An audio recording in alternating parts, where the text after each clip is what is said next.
샬롬, 오늘도 하나님의 평강이 여러분의 삶 가운데 가득 넘치기를 소망합니다. 함께 찬송가 276장 찬양하시면서 2월 22일 목요일 새벽 예배를 시작하도록 하겠습니다.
함께 기도하겠습니다. 주님 감사드립니다. 오늘도 하나님의 평강으로 우리를 지켜보호하심에 감사드립니다. 늘 주님 안에 거하게 하시고 주님과 동행하는 삶을 살게 하시고 하나님의 영광을 마음껏 드러낼 수 있는 귀한 삶 살아갈 수 있도록 우리를 말씀으로 성령으로 붙잡아 주시옵소서. 오늘 특별히 교육부를 주님께 올려드리며 나아갑니다. 섬기는 우리 사역자들과 섬기시는 리더분들 가운데 주님 함께하여 주셔서 늘 성령 충만하게 하시고 아이들을 이해하고 품고 예수님의 사랑을 전할 수 있는 귀한 사명자 될 수 있도록 주님 붙잡아 주시옵소서. 오늘도 우리 삶 가운데 함께한 주님을 찬양하며 주 예수 그리스도의 이름으로 간절히 기도드리옵나이다. 아멘.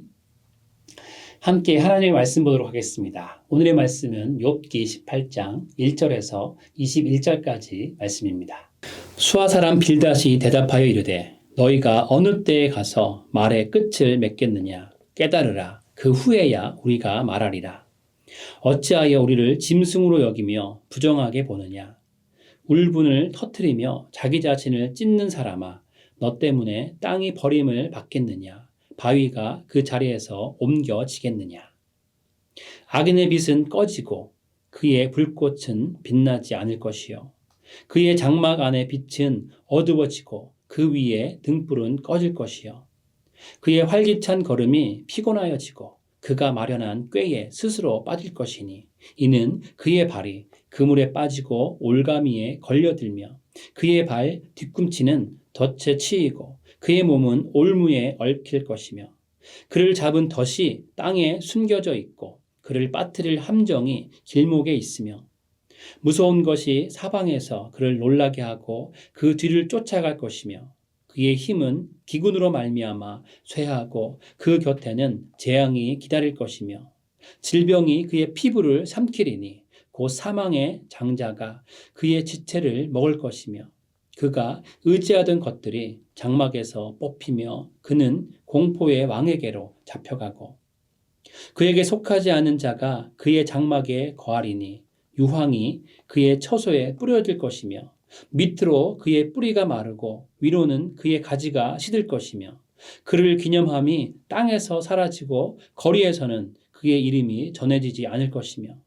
그는 광명으로부터 흑암으로 쫓겨 들어가며 세상에서 쫓겨날 것이며 그는 그의 백성 가운데 후손도 없고 후회도 없을 것이며 그가 거하던 곳에는 남은 자가 한 사람도 없을 것이라. 그의 운명에 서쪽에서 오는 자와 동쪽에서 오는 자가 깜짝 놀라리라. 참으로 불의한 자의 집이 이러하고 하나님을 알지 못하는 자의 처소도 이러하니라. 아멘. 2024년 2월 첫날부터 욥기를 계속 묵상하고 있습니다. 욥기 말씀은 누구나 경험하는 고난이라는 주제에 대해 깊게 생각하도록 우리를 인도하죠. 그래서 오늘 욥기 말씀을 통해서 현대를 살아가는 성도는 고난에 대해 어떤 시각으로 바라봐야 하는지, 그리고 어떤 마음가짐으로 고난당하고 있는 사람을 도와야 하는지 함께 생각해 보도록 하겠습니다. 우리가 일상 속에서 어떤 실수를 하면 그 실수에 따라 안 좋은 결과가 생기기도 합니다. 그럴 때 내가 실수하거나 내가 잘못된 판단과 결정을 해서 이렇게 됐구나 하면서 후회하기 마련이죠. 또한 자신의 죄의 문제로 인한 결과가 고난이라고 생각하기도 합니다. 이런 경험을 여러 번 하다 보면 내가 실수하고 잘못해서 벌어진 결과가 고난이라고 생각을 하게 되는 것이죠. 고난에 대한 여러 가지 해석이 있겠지만 대부분의 사람들은 이런 경험들을 통해서 고난에 대한 부정적인 시각을 가지게 됩니다. 그러나 성경 속에 나타난 고난들은 우리의 믿음과 삶에 대한 질문을 던져주며 고난에 대한 성찰을 갖도록 우리를 인도하고 있습니다. 성경은 우리의 생각이 고난에 대한 단편적으로 생각하는 것에 머무르는 것이 아니라 고난에 대한 깊은 이해를 갖도록 하는 것이죠. 그리고 더 나아가서 성경은 우리가 고난과 고통 속에서 하나님의 지혜와 은혜를 발견할 수 있다고 가르쳐주고 있습니다. 오늘 말씀은 빌닷이 두 번째로 욥에게 충고하는 장면입니다. 빌닷은 욥에게 고난의 문제에 대해 이야기하면서 여전히 잘못된 관점으로 충고를 이어가고 있죠. 빌닷은 이제 욥을 향한 비판과 저주와 같은 말로 욥을 더욱 괴롭게 하고 있습니다. 빌닷은 욥의 고난은 욥의 죄악 때문에 온 것이고 악한 행위의 결과라고 생각합니다.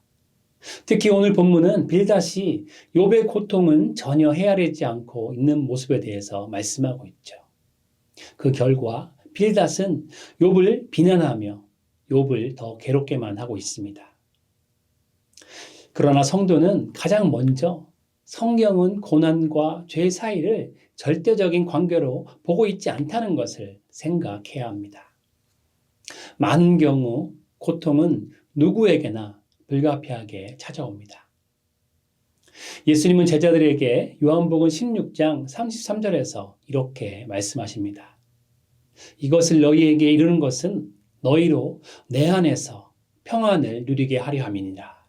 세상에서는 너희가 환난을 당하나 담대하라. 내가 세상을 이기었노라. 아멘. 예수님은 예수님의 제자로 성도로 이 세상을 살아갈 때 환난이 오는 것이 자연스러운 일임을 말씀하고 계십니다. 고난과 환난은 누구에게나 올 수 있는 일인 것이죠.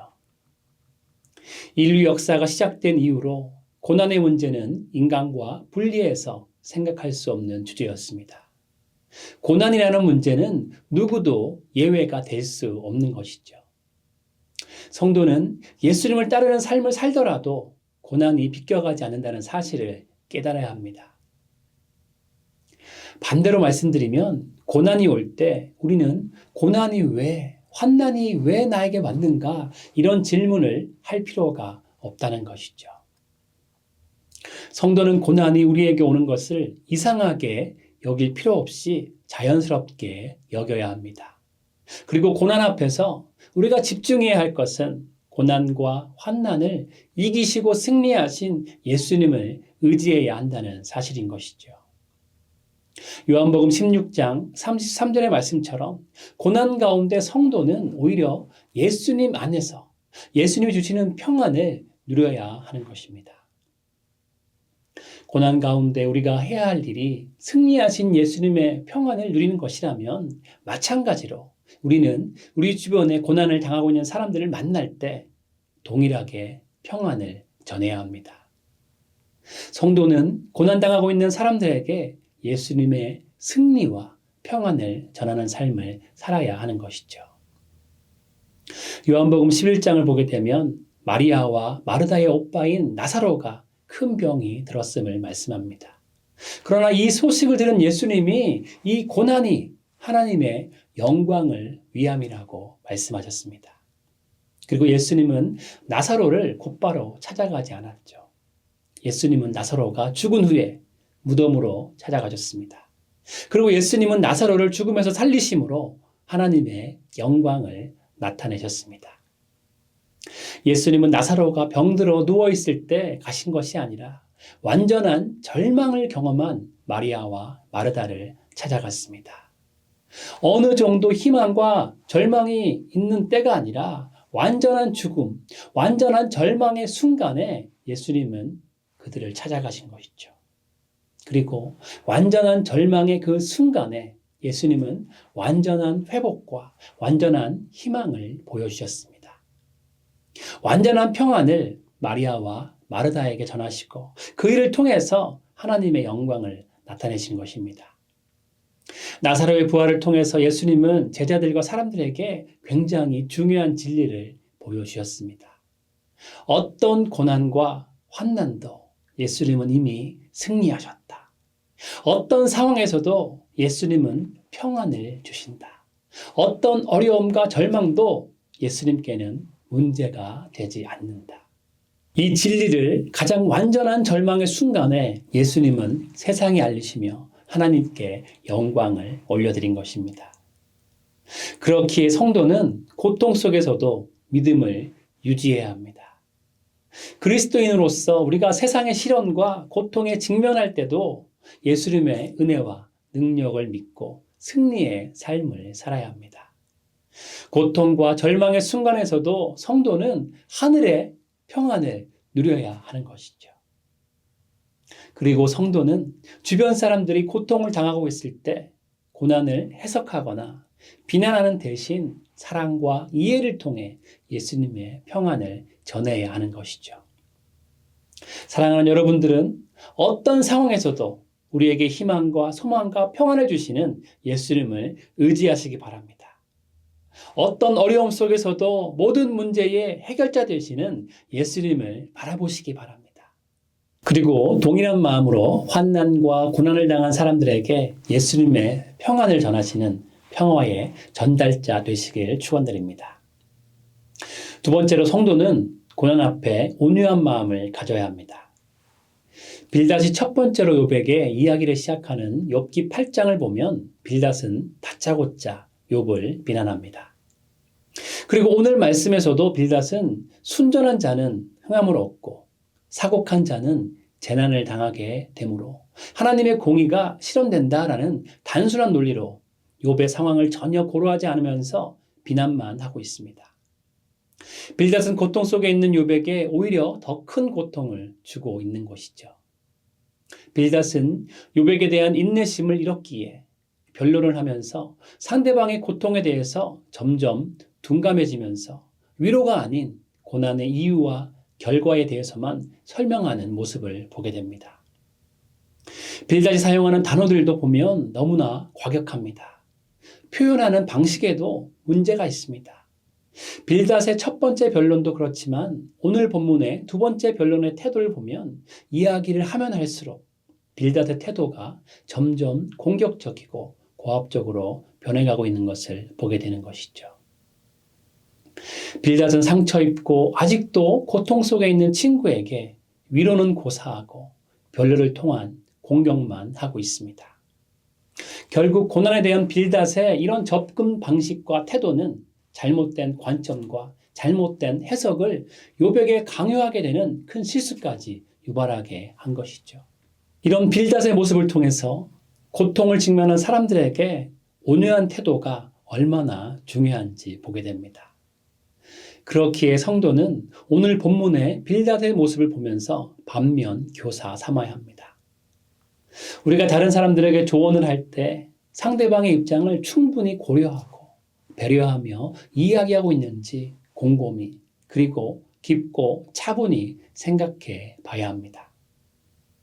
아무리 옳은 말이라도 욥처럼 고통에 직면해 있는 사람들에게 공격적으로 대응하는 것은 큰 상처를 주는데 객관적이지도 않고 너무나 주관적인 판단과 정죄는 안 그래도 고통당해서 힘든 사람들에게 상처를 주기 때문이죠. 잠언 15장 1절을 표준 세번역으로 보면 이렇게 말씀합니다. 부드러운 대답은 분노를 가라앉히지만 거친 말은 화를 돋운다. 성도는 옳고 그름보다는 먼저 부드럽고 온유한 말로 나누어야 합니다. 성도는 고난을 볼 때 고난에 대해서 판단자로 나설 필요가 없습니다. 고난에 대해서 이미 하나님은 다 알고 계시고 그 일이 당사자에게 징계의 시간인지 훈련의 시간인지 아니면 하나님의 영광을 나타낼 시간인지를 하나님께서 이미 판단하고 계시기 때문에 우리가 판단할 필요가 없다는 것이죠. 이런 부분에 대해 사도 바울은 로마에 있는 성도들에게 이렇게 말씀하고 있습니다. 즐거워하는 자들과 함께 즐거워하고 우는 자들과 함께 울라라고 로마서 12장 15절에 말씀하고 있죠. 성도가 해야 할 것은 먼저 공감해주고 함께 울고 즐거워하는 것입니다. 그렇기에 성도는 먼저 다른 사람들에게 조언을 할 때 항상 온유한 마음을 가지고 다가가야 하는 것이죠. 특히 고난당한 사람들에게는 더욱 그렇습니다. 먼저 온유한 마음으로 들어주고 이해하고 함께 울며 공감하는 것이 성도가 해야 할 일입니다. 또한 우리가 표현하는 방식이나 사용하는 언어가 그 사람에게 상처를 주거나 공격적으로 들릴 수 있는지를 생각하며 항상 조심해야 하죠. 우리의 말이 고난당하는 사람의 고통을 더 깊게 만들지 않도록 항상 주의해야 하는 것입니다. 온유함은 우리와 다른 사람들과의 관계에서 중요한 가치입니다. 그렇기에 성도는 말과 행동이 상대방에게 어떤 영향을 미치는지 심사숙고하면서 한마디 말이라도 온유함을 가지고 고난당하는 사람의 상황을 공감하며 말해야 하는 것이죠. 여러분 모두는 고난 앞에 온유한 마음을 가지쳐서 고난당한 사람들에게 하나님의 크신 사랑을 전하시는 귀한 삶 되시길 주님의 이름으로 축원드립니다. 마지막 세 번째로 성도는 고난의 때에 분별력을 가지고 말을 해야 합니다. 욥과 빌닷의 대화는 우리가 우리 주변에서 시련과 환난을 겪고 있는 이들을 위로하거나 조언할 때 분별력이 얼마나 중요한지 생각하게 합니다. 빌닷은 욥의 고통을 보면서 성급한 결론을 내리려고 했기에 빌닷의 판단은 오해와 잘못된 결론으로 욥에게 상처를 주고 있습니다. 욥에게 죄가 있기 때문에 고난을 당한다는 것이죠. 악인들에 대한 내용과 악인들의 죽음에 대한 빌닷의 설명은 일반적으로는 맞는 말이지만 빌닷의 말이 욥의 상황과 매칭이 되는 것은 아닙니다. 어떤 면에서 빌닷이 오늘 본문에서 말하고 있는 악인들에 대한 내용과 악인들의 죽음에 대한 설명은 맞습니다. 그러나 전달받을 대상이 잘못되었다는 것이 가장 큰 문제이죠. 그렇기에 빌닷은 말하기에 앞서 신중함과 분별력을 가져야 했습니다. 빌닷의 가장 큰 실수는 분별력을 갖추고 있지 않았기 때문에 욥이 죄 때문에 고난당하고 있다고 자기 자신이 판단자가 되어 결론을 내리게 된 것입니다. 성도들도 마찬가지이죠. 성도로서 우리는 사람들을 상담할 때 상대방에 대해 성급한 결론을 내려서는 안 됩니다. 성도는 세세한 모든 상황을 다 알지 못한 채로 무조건 최악의 경우를 가정하지 말아야 하고 말하는 내용에 신중을 기해야 하는 것이죠. 그렇기에 성도로서 우리도 사람들을 상대할 때 성급한 결론은 금물입니다. 우리는 상대방의 상황을 충분히 이해하고 분별력을 가지고 말해야 합니다. 무조건 최악을 가정하여서 상대방을 비난하거나 비판하는 것은 오히려 상처를 주기 때문이죠. 나 자신도 완전하지 않고 모든 것을 다 알고 있지 못한다는 것을 인정하면서 결론을 내리기 전에 신중한 분별력으로 고통당하고 있는 사람의 상황을 인지해야 합니다. 데살로니가전서 5장 11절은 그러므로 피차 권면하고 서로 덕을 세우기를 너희가 하는 것 같이 하라라고 말씀합니다. 권면은 서로를 세워주는 것입니다. 권면은 덕을 세우는 것입니다.